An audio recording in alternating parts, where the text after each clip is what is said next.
أعوذ بالله من الشيطان الرجيم بسم الله الرحمن الرحيم محمد رسول الله والذين معه أشداء على الكفار رحماء بينهم تراهم ركعا سجدا يبتغون فضلا من الله ورضوانا سيماهم في وجوههم من أثر السجود ذلك مثلهم في التوراة ومثلهم في الإنجيل كزرع أخرج شطأه فآزره فاستغلظ فاستوى على سوقه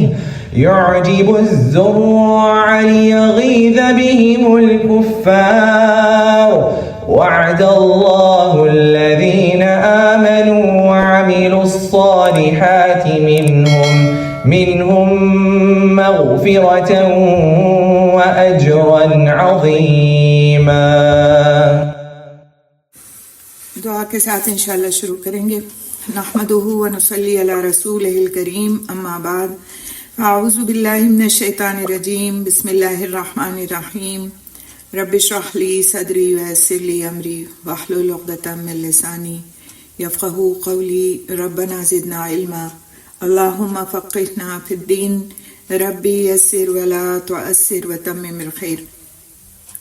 لاسٹ کلاس میں ہم نے سیدنا سعد بن ابی وقاص رضی اللہ تعالیٰ عنہ کے بارے میں پڑھنا شروع کیا تھا. اسی کو انشاءاللہ تعالیٰ ہم کنٹینیو کریں گے. جنگ قادسیہ کے بارے میں ہم پڑھ رہے تھے کہ کس طرح سے قادسیہ کے میدان میں ایرانیوں کے ساتھ ان کی جنگ ہوئی. تو یہ ایک بہت ہی خوفناک جنگ تھی جو 3 دن اور 1 رات چلتی رہی، اور حضرت سعد رضی اللہ تعالیٰ عنہ بڑی ہوشیاری اور دور اندیشی کے ساتھ جنگی ہدایات دیتے رہے. اور یہ فیصلہ کن ایک طرح سے جنگ تھی جس میں مسلمانوں کی فتح ہوئی، اور مسلمانوں نے اس جنگ میں بہت زیادہ مال غنیمت حاصل کیا. اس سے پہلے مسلمانوں کو دشمن کی اتنی بڑی تجربے کار، مسلح اور ہر قسم کے ساز و سامان سے آراستہ جنگی ہاتھیوں والی فوج سے ایسی شدید اور خوریز جنگ کا اتفاق نہیں ہوا تھا. لیکن بالآخر مسلمانوں کی قوت ایمانی، جوش جہاد، شوق شہادت اور عزم و استقلال کے سامنے ایرانیوں کے پیر اکھڑ گئے. رستم ایک عام مسلمان سپاہی ہلال بن علقمہ کے ہاتھوں مارا گیا، اور ایرانی جانیں بچانے کے لیے افراتفری میں جدھر منہ آیا بھاگنے لگے. اس جنگ میں تقریباً 8,500 مسلمان شہید ہوئے اور تقریباً 30,000 ایرانی مارے گئے. بچی کھچی ایرانی فوج شمال کی طرف بھاگ گئی. جنگ قادسیہ نے عراق عرب اور عراق عجم کی قسمت کا فیصلہ کر دیا. یہ علاقے مکمل طور پر اسلام کے زیر اقتدار آ گئے. ان علاقوں میں اکثر عیسائی عرب قبائل جو بس رہے تھے وہ مسلمان ہو گئے، اور پارسی قوم نے بھی اسلام کی طرف رغبت کی یا پھر جزیہ دینا قبول کیا. پارسی کون تھے؟ آگ کی پوجا کرتے تھے. وہ دیہاتی اور غیر جنگی آبادی کو مسلمانوں نے کچھ نہیں کہا، اور اس طرح سے جو مال غنیمت ہاتھ آیا اس میں ہیرے جواہرات اور مختلف اس طرح کی چیزیں تھیں کہ جن کی بہت زیادہ قیمت تھی، اور بہت ہی جس کو کہتے ہیں زیادہ تعداد میں مال غنیمت حاصل ہوا مسلمانوں کو. میدان جنگ سے جو مال غنیمت ہاتھ آیا اس میں سے ہر مجاہد کے حصے میں 6,000 درہم آئے. اس سے پہلے کبھی اتنا حصہ کسی کو نہیں ملا تھا. جیسا کہ ہم نے پڑھا تھا کہ جنگ قادسیہ کے موقع پر حضرت سعد بن ابی وقاص رضی اللہ تعالیٰ عنہ بیمار ہو گئے تھے، اور پھر اس طرح انہوں نے ایک جو محل تھا اس کی چھت سے پوری فوج کی کمان کی تھی. تو تقریباً 2 ماہ بعد حضرت سعد رضی اللہ تعالیٰ عنہ کی جب صحت بحال ہو گئی اور وہ گھڑ سواری اور فوجی نقل و حرکت کے قابل ہو گئے تو انہوں نے بابل کا رخ کیا، جہاں بچی کھچی ایرانی فوج جمع ہو گئی تھی، لیکن پھر وہ شکست کھا کر تتر بتر ہو گئی اور حضرت سعد رضی اللہ تعالیٰ عنہ بابل میں خیمہ زن ہو گئے۔ انہوں نے فوجی دستے چاروں طرف پھیلا دیے اور دریائے دجلہ اور فرات کا 50 میل چوڑا اور درمیانی علاقہ دشمنوں سے خالی کرا لیا۔ علاقے کے سرکردہ زمیندار، جاگیردار اور قبائلی سردار آ کر اظہار اطاعت اور فرما برداری کرنے لگے۔ سعد رضی اللہ تعالیٰ عنہ کے حکم سے حضرت زہرہ بن حیویہ نے کوسی کی تاریخی شہر پر حملہ کیا اور وہاں کے حاکم شہریار کو قتل کر کے شہر پر قبضہ کر لیا۔ مقامی روایات کے مطابق یہ وہی جگہ تھی جہاں نمرود نے حضرت ابراہیم علیہ السلام کو قید کیا تھا۔ قید خانے کی جگہ اب تک موجود اور محفوظ تھی، یعنی اس شہر میں جو قید خانہ تھا جہاں پر نمرود نے حضرت ابراہیم علیہ السلام کو قید کیا تھا، وہ اب تک وہ قید خانہ اس وقت تک موجود تھا۔ حضرت سعد رضی اللہ تعالیٰ عنہ نے بابل سے جا کر اس کی زیارت کی، حضرت ابراہیم علیہ السلام پر درود بھیجا اور پھر یہ آیت تلاوت فرمائی، تلک الایام نداولها بین الناس، اور ہم زمانے کو لوگوں کے درمیان گھماتے عدلتے بدلتے رہتے ہیں۔ یعنی ایک زمانہ وہ تھا جس میں ابراہیم علیہ السلام کو قید کر دیا گیا تھا، اور ایک زمانہ یہ ہے کہ جس میں مسلمانوں کو فتح حاصل ہوئی۔ تو اس طرح سے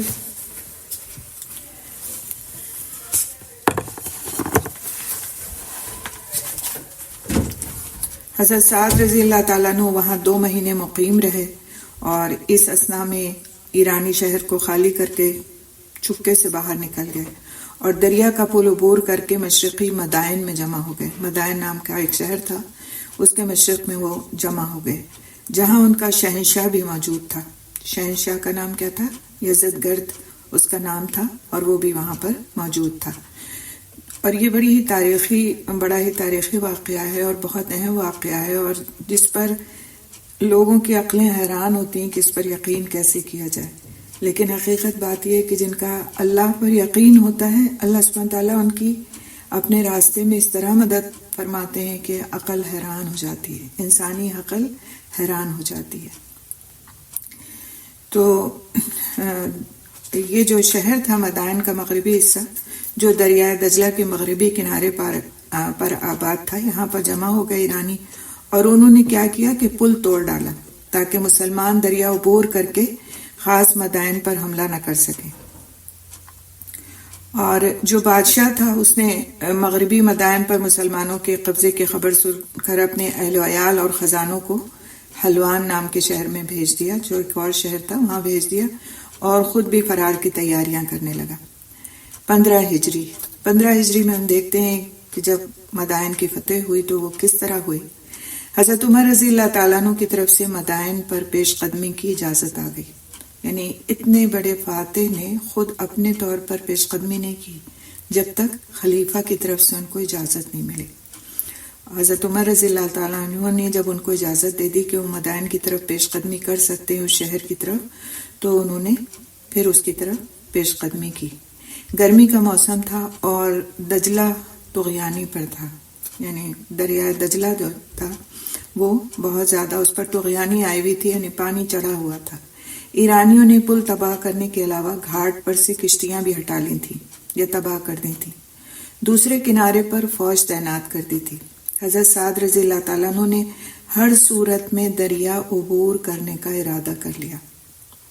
دریا عبور کرنے کے ظاہری اور عام وسائل نہ پا کر انہوں نے اللہ کا نام لے کر حسبنا اللہ و نعم الوکیل کہہ کر اپنا گھوڑا دریا میں ڈال دیا، اور پھر پوری فوج نے دریا میں گھوڑے دوڑا دیے، اور وہ ہاتھوں میں ہاتھ ڈالے سب بندی کے انداز میں ایک دوسرے سے باتیں کرتے دریا کے دوسرے کنارے کی طرف بڑھے۔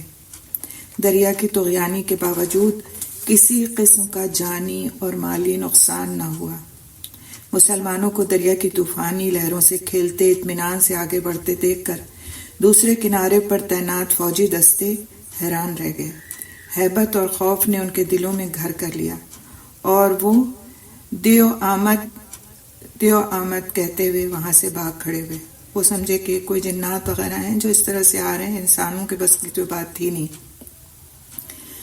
علامہ اقبال رحمۃ اللہ علیہ نے اسی بات کو اپنے شعر میں سمویا اور فرمایا، دشت و دشت دریا بھی نہ چھوڑے ہم نے، بحر ظلمات میں دوڑا دیے گھوڑے ہم نے۔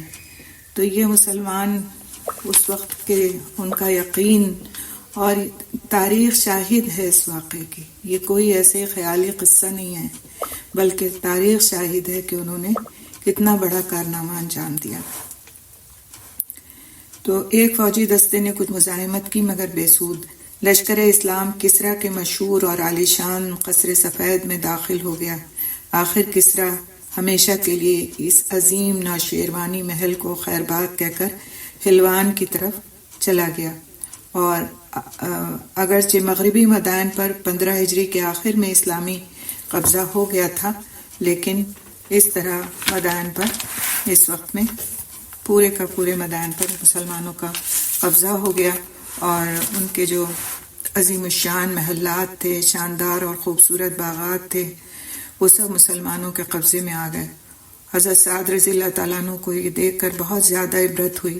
انہوں نے شاہی محلات کا چکر لگایا۔ چاروں طرف افسردگی اور سناٹے کا عالم تھا۔ کسریٰ کی 1000 سالہ شانہ عظمت اور سطوت سرنگوں ہو چکی تھی، اور وہ ایرانی سلطنت جس نے 15-20 سال پہلے دنیا کی دوسری عظیم رومی سلطنت کی اینٹ سے اینٹ بجا دی تھی، اب خود خاتمے کے مرحلے میں تھی۔ حضرت سعد رضی اللہ تعالیٰ عنہ اور ان کے ساتھی دنیا کی بے ثباتی کے اس منظر سے بہت زیادہ متاثر ہوئے، اور حضرت سعد رضی اللہ تعالیٰ عنہ کی زبان سے بے اختیار سورہ دخان کی یہ آیات نکلی، جس کو ہم انشاءاللہ دیکھیں گے یہاں پر ترجمے کے ساتھ۔ کم ترکوا من جنات وعیون وزروع ومقام کریم ونعمت کانوا فیہا فاکہین کذالک وأورثناہا قوما آخرین فما بکت علیہم السماء والارض وما کانوا منظرین۔ تو یہ آیات انہوں نے پڑھی جس کا ترجمہ ہے، کتنے ہی باغ اور چشمے اور کھیت اور شاندار محل تھے جو وہ چھوڑ گئے، کتنے ہی عیش کے سر و سامان جن میں وہ مزے کر رہے تھے ان کے پیچھے دھرے رہ گئے۔ یہ ہوا ان کا انجام، اور ہم نے دوسروں کو ان چیزوں کا وارث بنا دیا، پس نہ ان پر آسمان رویا اور نہ زمین، اور نہ انہیں مہلت دی گئی۔ تو مدائن سے مسلمانوں کو اربوں دینار کا مال غنیمت حاصل ہوا، اور دینار آپ کو پتہ ہے سونے کا سکہ ہوتا تھا، درہم چاندی کا اور دینار سونے کا۔ تو اربوں دینار کا مال غنیمت حاصل ہوا، جس میں عقل انسانی کو دنگ کرنے والی بیش قیمت اشیاء اور نادر و نایاب عجوبے شامل تھے۔ ان کو ہم تھوڑا سا اس لیے دیکھ رہے ہیں کہ اس کے بعد جو ہم مسلمانوں کے حالات پڑھیں گے کہ مسلمانوں نے اس خزانے کے ساتھ اور ان چیزوں کے ساتھ کیا تو واقعی حیرت ہوتی ہے ان کی امانت داری پر اور ان کی دنیا سے بے رغبتی پر۔ ان میں مشہور زمانہ طلائی تخت بہار بھی شامل تھا، جس کا رقبہ 60 مربع گز تھا۔ 60 مربع گز کا یہ جو تخت تھا یہ سونے کا بنا ہوا تھا، اور جو گراں بہا لال و جواہر سے مرصع تھا۔ خالص سونے کے بنے ہوئے گھوڑے، مجسمے یعنی ان کے، اور اونٹ بھی تھے جن کے سینوں پر یاقوت جڑے ہوئے تھے۔ ان کے سوار اور ساربان بھی سونے کے تھے، یعنی یہ سب بنا کر کے وہ سجایا کرتے تھے اپنے دربار کو اور اپنی محلات کو۔ اور سر پر ہیروں کے تاج، نوشیروان کا زرنگار مرصع تاج، اس کے خوبصورت جڑاؤ کنگن، گزشتہ بادشاہوں کے جڑاؤ خنجر اور تلواریں، سونے اور چاندی کے پیالے اور بے شمار دوسرے عجائبات، سرکاری خزانے اور عجائبات کے علاوہ بھاگ جانے والے اہل شہر کے گھروں سے بھی بے اندازہ قیمت کے کپڑے، جواہرات اور زیورات اور عطریات ہاتھ آئے۔ مجاہدین کی دیانت کا یہ عالم تھا۔ اب دیانت پڑھیں، آپ سنیں، مجاہدین کی دیانت کا یہ عالم تھا کہ جس کے جو چیز ہاتھ لگی سب نے ایک جگہ لا کر جمع کر دی۔ ایک مجاہد کو جواہرات سے بھرا ہوا صندوقچہ ملا جو اس نے لا کر خود جمع کرا دیا۔ حضرت سعد رضی اللہ تعالیٰ عنہ نے حیرت سے اس کا نام پوچھا، مگر اس نے بتانے سے انکار کر دیا اور جلدی سے جا کر دوسرے مجاہدوں میں مل گیا تاکہ اسے کوئی پہچان نہ سکے۔ ایک طرف امانت داری اور دوسری طرف اپنی خود نمائی نہیں، ریاکاری نہیں. سبحان اللہ، کتنا خوبصورت رویہ تھا ان کا. اور اسی لیے پھر ان کے رویوں کو دیکھ کر، ان کے اخلاق کو دیکھ کر اسلام جو تھا وہ پھیلتا چلا گیا اور لوگوں نے اسلام کی طرف رغبت کی. تو اصل اسلام ان فتوحات سے نہیں پھیلا، تلواروں سے نہیں پھیلا، بلکہ جب یہ مسلمان وہاں رہے اور بسے اور ان کے اخلاق سے لوگ متاثر ہوئے تو انہوں نے جوق در جوق اسلام کو قبول کرنا شروع کیا. حضرت سعد رضی اللہ تعالیٰ عنہ نے حیرت سے اس کا نام پوچھا، مگر اس نے بتانے سے انکار کر دیا اور جلدی سے جا کر دوسرے مجاہدوں میں مل گیا تاکہ اسے کوئی پہچان نہ سکے. سعد رضی اللہ تعالیٰ عنہ نے تمام نوادرات اور بیش قیمت اشیاء خود مدینے روانہ کر دی جو خمس کے علاوہ تھیں. نوادرات کے یہ خزانے دیکھ کر حضرت عمر رضی اللہ تعالیٰ عنہ نے فرمایا کہ وہ قوم جس نے یہ چیزیں بھیجی ہیں نہایت ہی دیانتدار ہے. حضرت علی رضی اللہ تعالیٰ عنہ نے فرمایا کہ چونکہ آپ خود دیانتدار ہیں اس لیے رعایا بھی دیانتدار ہے. سب چیزیں اہل مدینہ میں تقسیم کر دی گئیں، جبکہ ہر مجاہد کے حصے میں 12,000 درہم مال غنیمت میں سے آئے. فوج کتنی تھی ان کی؟ 30,000 فوج تھی، اور ہر مجاہد کے حصے میں 12,000 درہم مال غنیمت آیا، اور اس کے علاوہ جو کچھ تھا وہ اہل مدینہ میں تقسیم کر دیا گیا. حضرت سعد رضی اللہ تعالیٰ عنہ نے قصر ابیض کے وسیع اور عظیم ایوان کسریٰ کو نماز باجماعت کے لیے مخصوص کر دیا. جیتا کس نے تھا؟ اپنی رہائش کے لیے اس کو نہیں رکھا، اتنے بڑے محل کو. اس میں گھومے پھرے، دیکھا، اس کو عبرت حاصل کی اس سے کہ یہ وہ محل تھا جہاں پر اس کا شہنشاہ ایک وقت میں رہا کرتا تھا، اور آج اس کا حال یہ ہے کہ وہ یہاں سے بھاگنے پر مجبور ہو گیا ہے. اس سے عبرت حاصل کی کہ اللہ تعالیٰ کی سرزمین جو ہے یہ ان لوگوں کے لیے ہے جو اس کے نام لیوا ہے. وہ جس کو چاہتا ہے وہ عزت دیتا ہے اور جس کو چاہتا ہے وہ ذلت دیتا ہے. مخصوص کس کام کے لیے کیا؟ نماز باجماعت کے لیے مخصوص کر دیا. پہلا جمعہ آیا تو وہیں خطبہ دیا اور نماز پڑھائی. سبحان اللہ، یہ ان کی خصوصیات جو ہم پڑھ رہے ہیں اس سے واقعی ہمارے اندر ایک طرح کا جوش اور جذبہ پیدا ہوتا ہے کہ ہمارے بزرگوں نے کس طرح کی قربانیاں دی اور آج ہم کیا کر رہے ہیں، اور ہم اپنے آپ کو کہتے ہیں بہت کمزور ہیں اور ہم کچھ کر نہیں سکتے. حضرت سعد رضی اللہ تعالیٰ عنہ نے امن و امان کی منادی کرا دی. گرد و نواح کے بڑے بڑے رئیسوں اور جاگیرداروں نے اطاعت قبول کر لی. جو لوگ گھر بار چھوڑ کر پناہ گاہوں کی تلاش میں نکل گئے تھے وہ سب واپس آ گئے اور فاتحین کا حسن سلوک، انصاف اور رواداری دیکھ کر اسلام قبول کرنے لگے. کس چیز کو دیکھ کر؟ جو فاتحین تھے ان کا حسن سلوک، انصاف اور رواداری دیکھ کر اسلام قبول کرنے لگے. جنہوں نے اپنے مذہب پر قائم رہنا چاہا وہ ذمہ بن گئے، یعنی انہوں نے ٹیکس دے کر اسلامی حکومت میں رہنا قبول کر لیا. اور یہ جزیہ ٹیکس ہوتا تھا، تو جو لوگ اسلام نہیں لاتے تھے، اپنے مذہب پر رہنا چاہتے تھے، وہ یہ ٹیکس دیتے تھے اور اسلامی حکومت ان کی حفاظت کی ذمہ دار ہوتی تھی.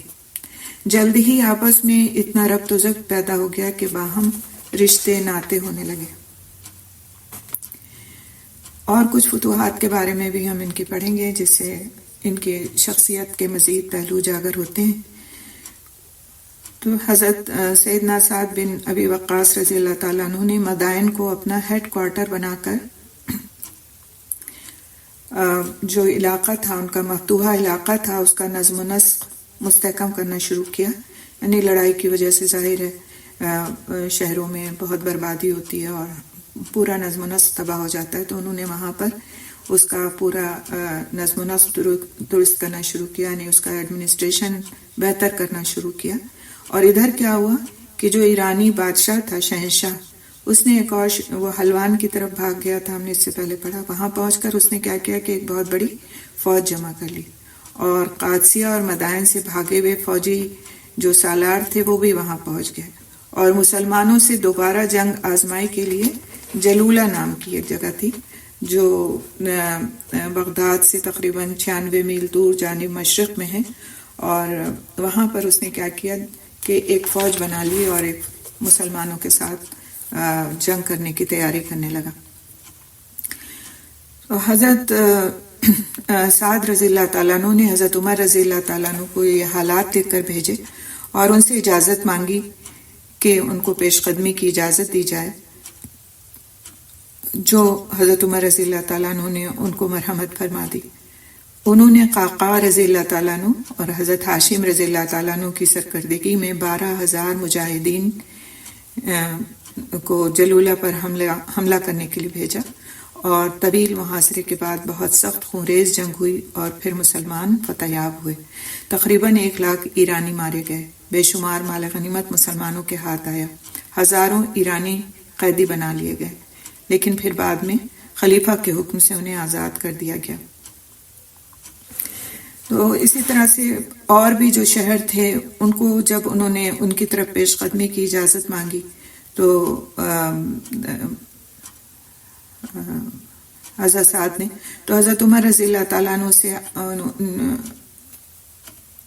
کی طرف سے ان کے پاس جواب آیا کہ دولت و حکومت کے مقابلے میں مجھے مسلمانوں کا خون زیادہ عزیز ہے، کاش ہمارے اور ایرانیوں کے درمیان آگ کا دریا حائل ہوتا، نہ وہ ہماری طرف بڑھتے نہ ہم ان کی طرف۔ فی الحال تم آگے نہ بڑھو اور مفتوحہ علاقوں کا نظم و نسق درست کرو۔ انہوں نے مزید جنگ کے بجائے یہ کہا کہ اس ایڈمنسٹریشن کو دیکھو، مضبوط کرو، مستحکم کرو جہاں پر جو فتح ہو چکا ہے۔ تو اب حضرت سعد رضی اللہ تعالیٰ عنہ نے فوج کی سپہ سالاری چھوڑ کر مفتوحہ علاقوں کی گورنری سنبھالی۔ حکومت کا صدر مقام مدائن ہی رہا۔ عراق عرب کے ودو قبائل کی اکثریت نے اسلام قبول کر لیا۔ ان کی طرف سے حکومتی نظم و نسق کی راہ میں کوئی دشواری نہیں پیدا ہوئی، البتہ ان کی تسلی بخش طریقے سے آباد کاری کا مسئلہ درپیش تھا، یعنی کہ ان کو اب آباد کس طرح کیا جائے، شہر میں ان کے لیے کس طرح معقول انتظام کیا جائے۔ اس کے برعکس جو خالص ایرانی نژاد آبادی تھی، خاص طور پر اس کا جو اعلیٰ طبقہ تھا اور وہ اپنے آپ کو حاکم قوم سمجھتا تھا، وہ ابھی تک پورے طور پر نئے انقلاب سے سمجھوتا نہیں کر پایا تھا اور نظم و نسق میں رکاوٹیں پیدا کیا کرتا تھا۔ تو کوئی بھی ملک فتح کرنے کے مقابلے میں اس پر بہترین طریقے سے حکمرانی کرنا اور اس کا نظم و نسق چلانا زیادہ مشکل کام ہے، یا کم از کم اتنا ہی مشکل کام ہے۔ حضرت سعد رضی اللہ تعالیٰ عنہ نے باوجود اس کے کہ انہیں پہلے سے ملکی نظم و نسق چلانے کا کوئی تجربہ نہیں تھا، لیکن اس کے باوجود بڑی قابلیت اور دور اندیشی سے ملکی انتظام کیا اور نئی حکومت کے اصول اسلام کی روشنی میں مرتب کیے۔ وہ ایک کامیاب سپہ سالار تھے اور ایک گورنر کی حیثیت سے بھی وہ بہت زیادہ کامیاب رہے۔ انہوں نے فاروق اعظم کی ہدایت کے مطابق سارے عراق کی مردم شماری کرائی اور اراضی کی پیمائش بھی کرائی، اور اسلام میں یہ پہلی مردم شماری اور پیمائش اراضی تھی۔ دور خلافت کے فیصلے کے مطابق تمام اراضی کو سابق مالکوں اور کاشتکاروں کے قبضے میں رہنے دیا گیا، البتہ جن زمینوں کا کوئی مالک نہیں تھا وہ سرکاری زمینیں قرار دی گئیں اور مستحق اور اہل لوگوں کے لیے زراعت کے لیے تفویض کر دی گئیں، یعنی ان کو الاٹ کر دی گئیں، ان کو دے دی گئیں۔ مدائن جو تھا وہ دجلہ کے کنارے واقع تھا، اور اس کی جو آب و ہوا تھی وہ عرب کے صحرا میں رہنے والے لوگوں کو راس نہیں آ رہی تھی۔ چنانچہ انہوں نے اس بات کو حضرت عمر رضی اللہ تعالیٰ عنہ سے ڈسکس کیا، اور پھر 17 ہجری میں انہوں نے ایک نیا شہر آباد کیا، جس میں جو کہ دوسرے حصے میں تھا اور جس کو بعد میں کوفہ کہا گیا، اور کوفہ کو ہی پھر حضرت علی رضی اللہ تعالیٰ عنہ نے بعد میں اپنا دارالخلافہ بنایا تھا۔ تو یہ پہلا شہر تھا جو اسلام کی تاریخ میں آباد کیا گیا۔ تو اب آپ دیکھیں کہ انہوں نے پہلے کون کون سے کام کیے۔ انہوں نے مردم شماری کرائی، انہوں نے ایران فتح کیا، اور پھر اس کے بعد انہوں نے ایک نیا شہر بھی آباد کیا، اور اس کو یہ پہلا شہر تھا جو اسلام کی تاریخ میں آباد کیا گیا، اور شہر کی تعمیر باقاعدہ منصوبہ بندی کے تحت کی گئی، اور اس کے لیے ماہر تعمیرات سے کو بلا کر غیر ملکی جو ماہر تعمیرات تھے ان کو بھی بلایا گیا، اور تاکہ اس کو اچھی طرح سے تعمیر کیا جا سکے اور لوگوں کو ساری سہولتیں پہنچائی جا سکیں۔ تو یہ شہر اسلام کی طاقت کا مرکز اور زبردست چھاؤنی بن گیا۔ فاروق اعظم رضی اللہ تعالیٰ عنہ کے زمانے ہی میں اس نے بڑی صورت سے عظمت و شان کے مرحلے طے کیے، چنانچہ وہ اسے رسول اسلام کہتے تھے۔ تقریباً 40,000 مجاہدین ہر وقت اس کی چھاؤنی میں جمع رہتے تھے۔ بعد کی اسلامی تاریخ میں اس نے بڑا اہم کردار ادا کیا، اور حضرت علی رضی اللہ تعالیٰ عنہ نے اسے نہ صرف یہ کہ اپنا دارالخلافہ بنایا تھا بلکہ اسی شہر میں ان کی شہادت بھی ہوئی۔ کچھ اور چیزیں انشاءاللہ تعالیٰ ہم حضرت سعد رضی اللہ تعالیٰ عنہ کے تعلق سے دیکھیں گے کہ اور کس طرح سے انہوں نے دوسرے خلفاء کے زمانے میں اپنی خدمات پیش کی۔ حضرت عمر رضی اللہ تعالیٰ عنہ کی شہادت کے بعد نئے خلیفہ کے انتخاب کے سلسلے میں حضرت سعد رضی اللہ تعالیٰ عنہ اپنے حق انتخاب سے برضا و رغبت دستبردار ہو گئے، یعنی انہوں نے اپنے آپ کو اس میں شامل نہیں کیا ان صحابہ کرام میں کہ جن کے درمیان سے خلیفہ کو چنا جانا تھا، اور دوسرے ارکان مجلس کی طرح اپنا حق حضرت عبد الرحمن بن عوف رضی اللہ تعالیٰ عنہ کو سونپ دیا، اور پھر حضرت عثمان رضی اللہ تعالیٰ عنہ کی بیعت کر لی اور ان سے برابر تعاون کرتے رہے۔ یعنی حضرت عمر رضی اللہ تعالیٰ عنہ کے دور میں انہوں نے بڑی فتوحات کی، لیکن حضرت عثمان رضی اللہ تعالیٰ عنہ کی بیعت کے بعد وہ ان کے ساتھ برابر تعاون کرتے رہے اور کبھی ان کی مخالفت نہیں کی اور ان کے ہاتھ پر بیعت کی۔ حضرت عثمان رضی اللہ تعالیٰ عنہ کی جب شہادت ہوئی تو ان کا بہت دکھ تھا، اور ان کے بیٹے عمر اور بھتیجے ہاشم بن عتبہ نے لوگوں کو ان کی بیعت پر قائل کرنا چاہا اور کہا کہ 1,00,000 تلواریں آپ کی حمایت پر آمادہ ہیں، لیکن انہوں نے سختی سے انکار کر دیا اور حضرت علی رضی اللہ تعالیٰ عنہ کی بیعت اختیار کی، اور امور مملکت میں کسی قسم کا حصہ نہیں لیا، مسلمانوں کی باہمی جنگوں میں غیر جانبدار رہے۔ بہرحال وہ صورتحال، اس وقت کے جو حالات تھے اس پر بہت زیادہ متاثر تھے، بہت افسوس کرتے تھے اور مسلمانوں کی باہمی خوریزی پر بہت زیادہ کڑتے تھے۔ حضرت سعد بن ابی وقاص رضی اللہ تعالیٰ عنہ نے 55 ہجری میں وفات پائی، 17 سال کی عمر میں مسلمان ہوئے تھے، 13 سال بحالت اسلام مکے میں اہل مکہ کے مظالم سہتے رہے، 30 سال کی عمر میں ہجرت کی، ہجرت کے بعد 55 سال زندہ رہے اور اسلام کے لیے عظیم کارنامے سر انجام دیتے رہے۔ وفات کے وقت آپ کی عمر تقریباً 85 سال تھی۔ جب آپ کی وفات کی خبر عقیق سے مدینہ پہنچی تو مدینہ میں کوہرام مچ گیا۔ جو امہات المومنین زندہ تھیں انہوں نے پیغام بھیجا کہ جنازہ مسجد نبوی میں پڑھا جائے تاکہ وہ بھی شریک ہو سکیں۔ چنانچہ ایسا ہی کیا گیا، اور بے شمار دوسرے افراد کے علاوہ امہات المومنین نے بھی عشرہ مبشرہ کے آخری بزرگ کی نماز جنازہ پڑھی۔ جنگ بدر میں جو جبہ پہن کر آپ نے جہاد کیا تھا وہ گزشتہ نصف صدی سے بڑی احتیاط سے محفوظ رکھا تھا۔ وفات کے وقت وہ پرانا جبہ نکلوایا اور فرمایا کہ مجھے اسی کا کفن دینا، میں نے یہ اسی دن کے لیے محفوظ رکھا تھا۔ جنت البقیع میں دفن کیے گئے اور وفات کے وقت تقریباً 2.5 لاکھ درہم بطور ترکہ چھوڑے، اور پھر ان کا یہ ترکہ تقسیم ہوا اور کس طرح ان کی وصیتوں کے مطابق اور کس طرح ان کے ورثاء کو اس میں سے حصہ دیا گیا، یہ الگ ایک پورا باب ہے۔ تھوڑا سا ہم حضرت سعد رضی اللہ تعالیٰ عنہ کا، ویسے تو ہمیں سیرت اور کردار ان کی اس تاریخی واقعات تھے ان کے ذریعے سے ہمارے ذہن میں آ ہی چکا ہے، لیکن کچھ مزید چیزیں بھی انشاءاللہ تعالیٰ اس میں ہم دیکھتے ہیں کہ شہ سوار اسلام حضرت سعد رضی اللہ تعالیٰ عنہ بن ابی وقاص کی ذات جو تھی وہ جامع صفات تھی، وہ سابقون الاولون میں سے تھے، یعنی انہوں نے جن لوگوں نے پہلے مرحلے پر اسلام قبول کیا اس میں سے تھے، اور یہ اس وقت ایمان لائے جب ایسا کرنا بڑی جان جوکھوں کا کام تھا۔ مالدار گھرانے سے ان کا تعلق تھا، لیکن اس کے باوجود اسلام کے خاطر انہوں نے سب کچھ چھوڑ دیا، حتیٰ کہ ان کی ماں جو ان کو بہت پیاری تھی اور یہ اپنی ماں کو بہت پیارے تھے، ان کی بھی انہوں نے اسلام کے آگے پرواہ نہیں کی۔ جیسا کہ ہم نے شروع میں پڑھا تھا کہ جب ان کی ماں نے اس بات کو کہا کہ وہ نہ کھائیں گی، نہ پئیں گی، نہ کسی سائے میں بیٹھیں گی اگر وہ اپنے دین پر قائم رہے، تو انہوں نے اس بات کے باوجود کہ وہ اپنی ماں سے بہت محبت کرتے تھے گوارا نہیں کیا کہ وہ اسلام کو چھوڑ دیں اور پھر اپنی ماں کی اتباع کرنا شروع کر دیں۔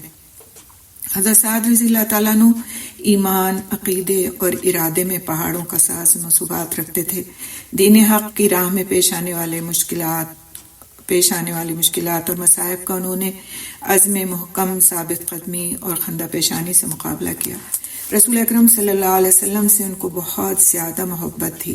حضور صلی اللہ علیہ وسلم کی نگاہ میں بھی ان کی بڑی وقت تھی. تاریخ اسلام تو کیا، دنیا کی تاریخ میں ان کی سی عظمت کردار کے حامل افراد بہت کم ہیں. اسلام، داعیہ اسلام اور خلفائے وقت کی اطاعت اور وفاداری کا انہوں نے پوری طرح حق ادا کیا. ابتدائے اسلام سے ہی خوف خدا، زہد اور تقوی، حب رسول، بے نیازی ان کی نمایاں خصوصیات تھیں. ان کی راتوں کا بیشتر حصہ اذکار و عبادات میں گزرتا تھا. ایک طرف ہمیں ایک ایسے سپہ سالار وہ نظر آتے ہیں کہ جو انتہائی بہادر ہیں، دوسری طرف اللہ تعالیٰ کے سامنے، اللہ تعالیٰ کے حضور میں عبادت کرتے وقت وہ کیسے ہیں. ان کی راتوں کا بیشتر حصہ اذکار و عبادات میں گزرتا تھا. طبیعت زہد اور رہبانیت کی طرف مائل تھی. ایک دفعہ فرمایا کہ اگر رسول صلی اللہ علیہ وسلم نے عثمان بن مظعون رضی اللہ تعالیٰ عنہ کو رہبانیت اور صوم و صلات میں غلو سے منع نہ فرما دیا ہوتا تو میں بھی اسی راہ پر چلتا. یعنی کہ ایک صحابی تھے جنہوں نے آپ صلی اللہ علیہ وسلم کے سامنے اس طرح کا فرمایا تھا کچھ کہ وہ ہمیشہ روزہ رکھیں گے اور کبھی روزہ نہیں چھوڑیں گے، اور پھر وہ ساری رات نماز پڑھیں گے اور کبھی شادی نہیں کریں گے اور اس طرح کی چیزیں. تو آپ صلی اللہ علیہ وسلم نے اس رہبانیت سے ان کو روک دیا تھا. تو انہوں نے کہا کہ اگر ان کو نہیں روکا ہوتا تو میں اسی راستے پر چلتا. اور پھر اس شہ سوار اسلام کی راتیں جائے نماز پر اور دن گھوڑے کی پشت پر میدان جہاد میں گزرنے لگے. سبحان اللہ، ایک طرف عبادت اور دوسری طرف اللہ کے راستے میں جہاد. ایک دفعہ فرمایا کہ ہم نے رسول صلی اللہ علیہ وسلم کے ساتھ درختوں کے پتے کھا کھا کر جہاد کیا ہے. یعنی اتنی قسم و پرسی کی حالت میں بھی جہاد سے منہ نہیں موڑا. اور آج ہم اپنے نفس سے جہاد میں بھی پیچھے رہ جاتے ہیں. تو یہ سوچنے کی بات ہے. ایک وہ وقت تھا کہ وہ راتوں کو عبادت کرتے تھے اور دن دن بھر جہاد میں آپ صلی اللہ علیہ وسلم کے ساتھ ہوتے تھے، اور کھانے پینے کی قلت کا یہ حال تھا کہ درختوں کے پتے کھا کر کے انہوں نے گزارے کیے. یعنی یہ آتا ہے کہ ان کے ہونٹ سوج گئے تھے. یعنی کون کون سے درخت تھے جن کے پتے وہ چبا کر کے تو اپنی بھوک، اپنی تشنگی کو مٹاتے تھے. اور آج ہمارا حال کیا ہے کہ ہم اپنے نفس سے بھی جہاد نہیں کر پاتے، کہ ہم اپنی خواہشات کو صرف پیچھے ڈال کر اللہ تعالیٰ کی اطاعت کے کاموں کو اپنے سامنے رکھیں. یعنی کہ اتنی بڑی بات ہے کہ علم آ جانے کے باوجود اگر کوئی شخص اپنی شہوات پر عمل کرتا رہتا ہے، اپنی خواہشات کے مطابق چلتا رہتا ہے، تو اللہ سبحانہ تعالیٰ فرماتے ہیں کہ قیامت کے دن پھر اس کا نہ کوئی دوست ہوگا نہ مددگار. اور ہمارا حال کیا ہے کہ ہم پورا قرآن پڑھ جاتے ہیں، پورا قرآن کے ترجمے اس سے گزر جاتے ہیں اور دین کا علم بھی حاصل کرتے رہتے ہیں، لیکن خواہشات نفس پر ہم قابو پا ہی نہیں پاتے. تو اللہ تعالیٰ سے بہت دعا کی ضرورت ہے کہ اللہ تعالیٰ ہمیں اپنی خواہش نفس پر قابو پانے کی ہمت دے دے، توفیق دے دے کہ ہم پھر اللہ کی رضا کے کام کرنے والے اور اخلاص کے ساتھ کام کرنے والے بن جائیں. حضور اکرم صلی اللہ علیہ وسلم کے ساتھ حنین کے سوا تمام غزوات اور جو دوسرے سریات تھے اس میں بھی کئی سریات میں وہ شریک رہے. بدر احد میں انتہائی شجاعت اور فداکاری کا مظاہرہ کیا. شدید علالت کی وجہ سے غزوہ حنین میں شامل نہیں ہو سکے. بارہا رضاکارانہ طور پر سفر و حضر میں رسول اکرم صلی اللہ علیہ وسلم کی حفاظت کے لیے راتوں کو پہرا دیا اور آپ صلی اللہ علیہ وسلم کی خوشنودی اور دعائیں حاصل کی. سبحان اللہ. حضور صلی اللہ علیہ وسلم نے ان کے لیے یہ خصوصی دعا کی. بہت ہی خوبصورت دعا ہے یہ. آپ صلی اللہ علیہ وسلم نے جو ان کے لیے فرمائی کہ اے اللہ سعد کی دعائیں قبول فرما، سعد کی دعائیں قبول فرما. چنانچہ وہ مستجاب الدعوات تھے، یعنی اللہ سبحانہ تعالیٰ ان کی دعائیں قبول فرماتے تھے. لوگ ان سے دعائیں خیر کے طالب رہتے تھے اور ان کی بد دعا سے ڈرتے تھے. ان کی بے نفسی کا یہ عالم تھا کہ اپنے لیے کبھی خلافت اور حکومت کی خواہش اور کوشش نہیں کی. حضرت عمر رضی اللہ تعالیٰ عنہ کی انتخابی مجلس میں شامل تھے اور حضرت عمر رضی اللہ تعالیٰ عنہ نے کہا تھا کہ سعد خلافت کے اہل ہیں، لیکن انہوں نے اس کا امیدوار بننا پسند نہیں کیا اور اپنا انتخاب کا ووٹ حضرت عبد الرحمن بن عوف رضی اللہ تعالیٰ عنہ کو سونپ دیا کہ جس کے حق میں چاہیں استعمال کریں. حضرت عثمان رضی اللہ تعالیٰ عنہ کے آخری دنوں میں جب فتنہ پیدا ہوا تو وہ گوشہ نشین ہو گئے اور مسلمانوں کے باہمی اختلافات اور جنگ و جدال پر کوڑتے اور اس کے فرد ہونے کی دعائیں مانگتے رہے۔ کوئی پوچھتا تو کہتے کہ میں نے رسول اکرم صلی اللہ علیہ وسلم سے سنا ہے کہ میرے بعد عنقریب ایک فتنہ برپا ہوگا جس میں سونے والا بیٹھنے والے سے، بیٹھنے والا کھڑے ہونے والے سے، اور کھڑا ہونے والا چلنے والے سے اچھا ہوگا، یعنی بہتر یہ ہوگا کہ اس میں ایکٹیولی پارٹیسپیٹ نہ کیا جائے اور اس سے اپنے آپ کو الگ رکھا جائے۔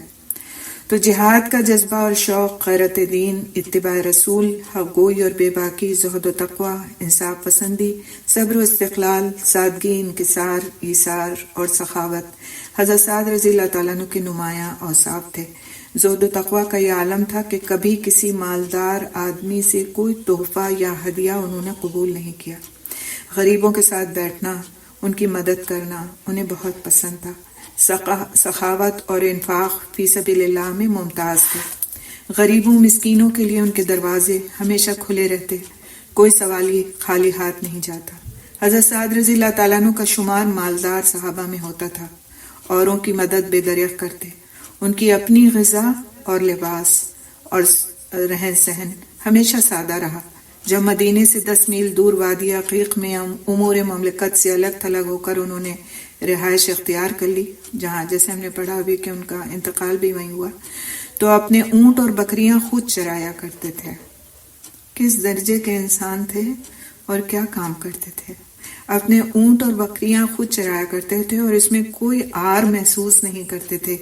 ایک دفعہ انہیں اسی حالت میں دیکھ کر ان کے ایک صاحبزادے کو بہت شرم محسوس ہوئی اور کہا کہ یہ اچھا نہیں معلوم ہوتا کہ آپ جنگل میں اونٹ چرائیں اور دوسرے لوگ اپنے لیے خلافت اور حکومت کی کوشش کریں۔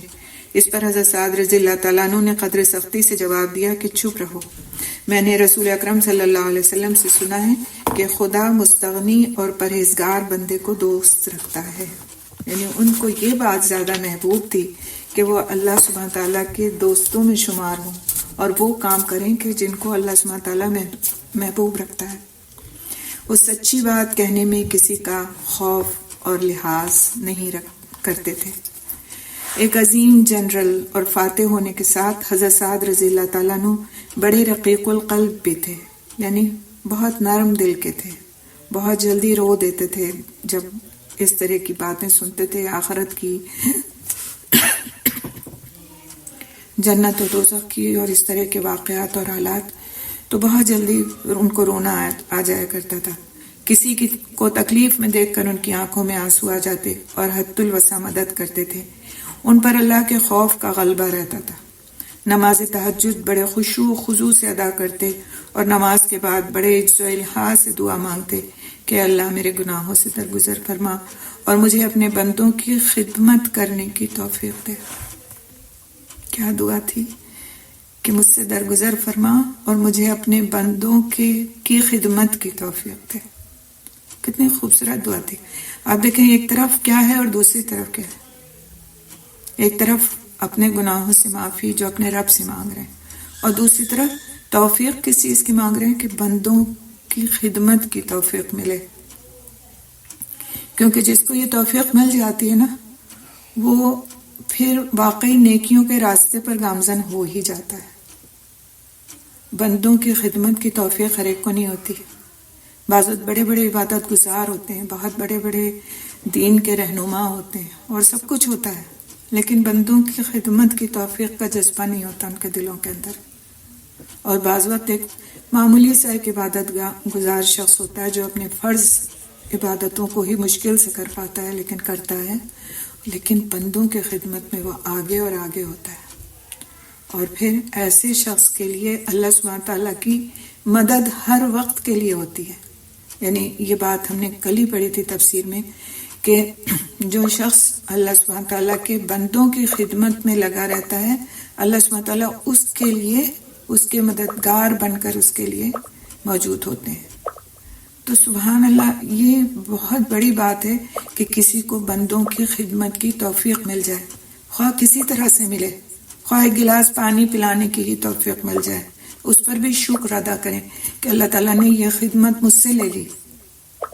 کبھی دوسرے پر ایسا شخص احسان نہیں جتا سکتا جو بندوں کی خدمت کو اللہ تعالیٰ کی دی ہوئی توفیق سمجھ کر کے قبول کرتا ہے اور اس پر شکر کرتا ہے، پھر وہ احسان نہیں جتاتا، پھر وہ اپنی نیکیوں کو کر کے ضائع نہیں کرتا، پھر وہ ہر وقت اس بات کا متلاشی رہتا ہے کہ اس کو کیسے ملے توفیق، کیسے کوئی کام دوسروں کا سامنے آئے اور وہ اس کو کرنے والا بن جائے، پھر وہ دوسروں کی خدمت کو اپنے اوپر بوجھ نہیں سمجھتا۔ تو اللہ سے توفیق مانگنا چاہیے، اور ان کی دعا بہت ہی خوبصورت دعا ہے کہ اللہ تعالیٰ تو میرے گناہوں سے درگزر فرما اور مجھے اپنے بندوں کی خدمت کرنے کی توفیق دے دے۔ اکثر خوف خدا سے روتے روتے ان کی داڑھی مبارک آنسوؤں سے تر ہو جاتی۔ علم و فضل اور تفقہ فی الدین میں بھی ان کا مرتبہ بہت بلند تھا، مسائل پوچھنے والوں کو مطمئن کر کے واپس بھیجتے، روایت حدیث میں بہت محتاط واقع ہوئے تھے، یعنی بہت جلدی حدیث کی روایت نہیں فرماتے تھے۔ ایک دفعہ کسی شخص نے ان سے کچھ پوچھا تو کہا کہ مجھے اندیشہ ہے کہ اگر میں تم سے 1 کہوں گا تو تم اس پر 100 بڑھا لوگے۔ ان کی اسی احتیاط پسندی کی وجہ سے حضرت عمر رضی اللہ تعالیٰ عنہ فرمایا کرتے تھے کہ حضرت سعد رضی اللہ تعالیٰ عنہ کوئی حدیث بیان کریں تو پھر کسی دوسرے سے نہ پوچھو، یعنی کہ ان کی بیان کی ہوئی حدیث صحیح درجے میں ہوگی۔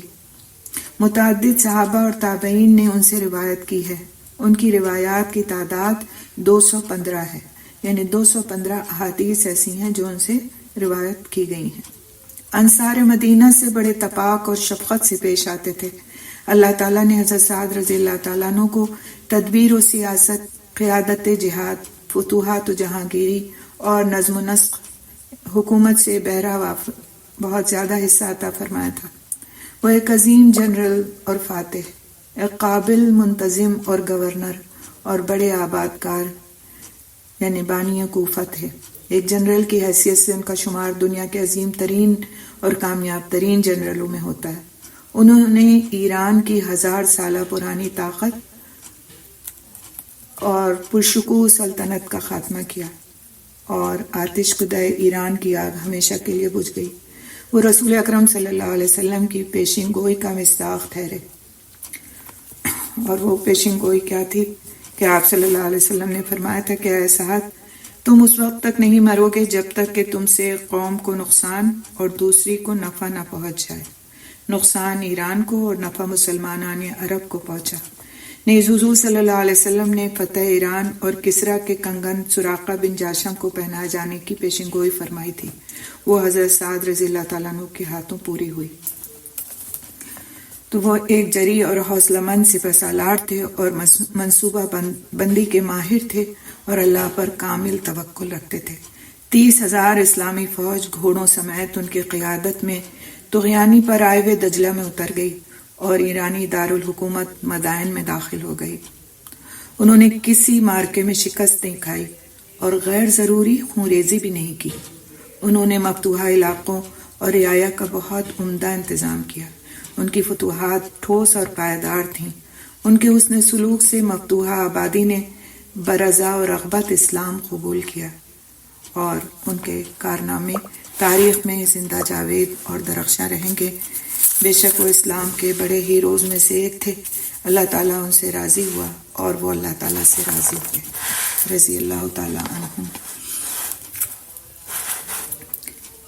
تو اللہ کا احسان ہے کہ اللہ تعالیٰ نے ہمیں ایک اور عشر مبشرہ صحابی کے حالات اور واقعات پڑھنے کی توفیق نصیب فرمائی، اور آپ نے دیکھا کہ ان کی شخصیت کتنی ہماگیر تھی، یعنی ایک طرف ایک سپہ سالار کے اوصاف ان کے اندر جمع تھے، اور دوسری طرف یہ اللہ کے ایک ایسے بندے تھے جو اللہ سبحانہ تعالیٰ کے آگے رونے اور گڑ گڑانے والے تھے، اور تیسری طرف ایک بہترین منتظم تھے، اور چوتھی طرف دنیا سے بالکل بے رغبت تھے۔ ہاتھوں میں اتنا زیادہ مال ہونے کے باوجود انہوں نے کبھی کسی گورنری کی کوئی تمنا نہیں کی، کسی بڑے عہدے کی کوئی تمنا نہیں کی۔ جہاں کہیں بھی ان کی ضرورت ہوئی انہوں نے اپنی خدمات پیش کی۔ اگر میدان جنگ میں ان کے خدمات کی ضرورت ہوئی تو انہوں نے وہاں اپنی خدمات پیش کی۔ اگر ایز اے گورنر کسی شہر کا انتظام سنبھالنے کے لیے ان کی ضرورت ہوئی، ان کی صلاحیتوں کی ضرورت ہوئی تو انہوں نے وہاں اپنی خدمات پیش کی اور کبھی پیچھے نہیں رہے۔ اور اس طرح سے جو ایک مسلمان حکومتیں تھیں، مسلمان امت تھی، ان کو بے پناہ فائدہ پہنچانے والے بنے۔ اور اسی لیے ان کا نام آج بھی ہم لیتے ہیں اور احترام کے ساتھ لیتے ہیں. اللہ تعالیٰ ہم کو اپنے جو واقعی یہ ہیروز ہیں، اصل ہیروز ہیں، اللہ تعالیٰ ان کے نقش قدم پر ہمیں چلنے والا بنائے اور ان کی زندگیوں سے ہمیں سبق حاصل کرنے والا بنائے. اپنے بچوں کو اپنے گھر میں ضرور ان واقعات کو سنائیں کہ کس طرح ایک مسلمان، اس کے ہاتھ میں کیا کچھ نہیں آیا، یعنی صرف ایک تخت کا اگر آپ تصور کریں کہ 60 گز جس کا 60 گز مربع اس کا رقبہ تھا اور وہ سونے کا بنا ہوا تھا، لیکن اس کے باوجود انہوں نے اس کو کہاں روانہ کر دیا؟ دارالخلافہ مدینے روانہ کر دیا تاکہ وہ مسلمانوں میں تقسیم کیا جائے، اور اس کی تقسیم کا حق انہوں نے اپنے لیے نہیں سمجھا کہ اس تخت پر وہ خود بیٹھ جاتے یا خود اپنی شان و شوکت کے لیے اس کو رکھ لیتے یا پھر اپنے ہی لوگوں میں اس کو تقسیم کر دیتے. کچھ نہیں. محل میں داخل ہوئے تو کسریٰ کا محل جس کی شان و شوکت کے بڑے زیادہ قصے ہیں، اس میں جب داخل ہوئے تو عبرت کے ساتھ داخل ہوئے. یہ نہیں کہ شان و شوکت کے ساتھ کہ میں فاتح ہو گیا ہوں، اس کا جس کو آج تک کوئی فتح نہیں کر سکا اس کو میں نے فتح کر لیا ہے. کوئی کسی قسم کا تکبر نہیں، بلکہ عبرت لی ایسی جگہ جانے پر کہ جہاں پہ اتنی شان و شوکت تھی، اس سے عبرت حاصل کی. تو یہ اللہ کے وہ بندے تھے کہ واقعی جن کو عشرہ مبشرہ میں شامل کیا جائے تو برحق ہے. اللہ تعالیٰ ہم سب کو توفیق دے کہ ہم ان واقعات سے سبق حاصل کرنے والے بنیں. الحمدللہ اللہ تعالیٰ نے مکمل کرایا ان کا واقعہ. کچھ منٹ ہیں آپ لوگوں میں سے اگر کوئی سوال کرنا چاہے تو انشاءاللہ کر لیجیے گا. سبحان اللہ بحمدہ، سبحانک اللہم بحمدک، نشہد ان لا الہ الا انت، نستغفرک ونتوب الیک. السلام علیکم ورحمۃ اللہ وبرکاتہ.